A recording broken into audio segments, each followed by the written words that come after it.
Over the past few days, Iran has formally submitted a 14-point peace proposal to the Trump administration via Pakistani intermediaries, with a hard 30-day deadline attached. By Sunday, Trump had publicly rejected it, saying Iran, quote, has not yet paid a big enough price for what they have done to humanity and the world over the last 47 years.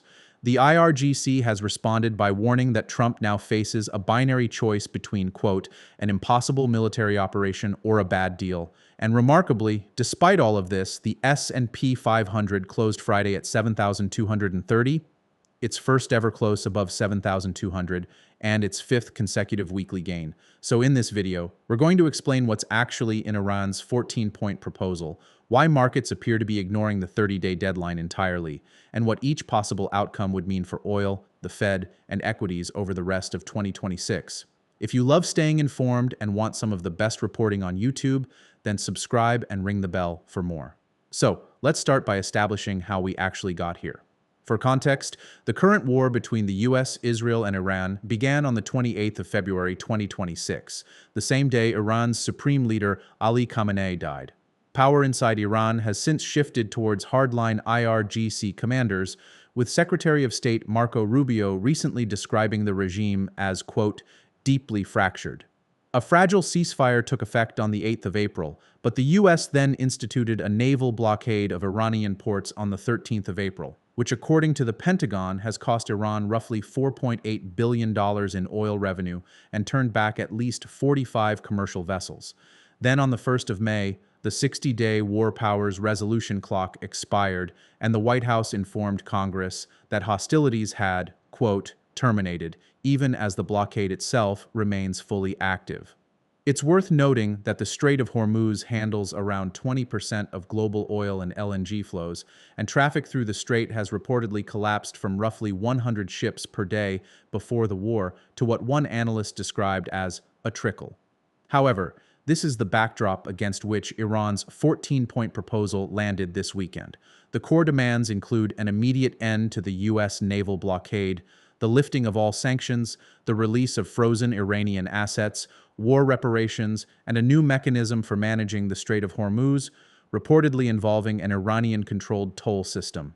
Notably, Iran has deferred nuclear negotiations to a second phase, prioritizing economic relief first, which is almost certainly unacceptable to a Trump administration that has repeatedly insisted the nuclear question must be settled as a precondition.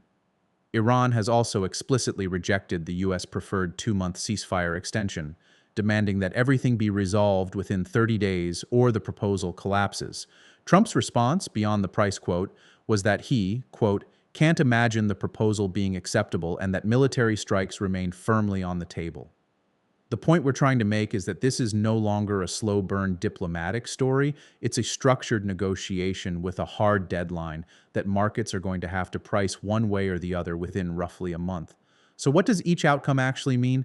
Well, broadly speaking, there are 3 scenarios.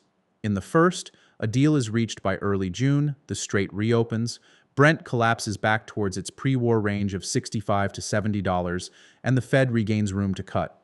In the second, the deadline passes without a deal, the blockade and counter-blockade dynamics persist, and Brent likely tests the upper end of bank forecasts, with Barclays now flagging $110 and Citi modeling as high as $150 if disruption extends through June. The third scenario, which we'd note is arguably the most likely and the least discussed, is a partial deal that ends overt hostilities but leaves sanctions, and the blockade only partly unwound. This is the scenario that most closely echoes the 1973 to 1979 dynamic, where supply was partially restored but commodity prices stepped permanently higher, and the S&P 500 delivered roughly 0 nominal returns for the better part of a decade. The point worth dwelling on is the structural mismatch in the market's current pricing. The S&P just had its best month since 2020, the VIX has drifted back to around 19, and Q1 earnings beat estimates at an 84% rate, the strongest reading since early 2021.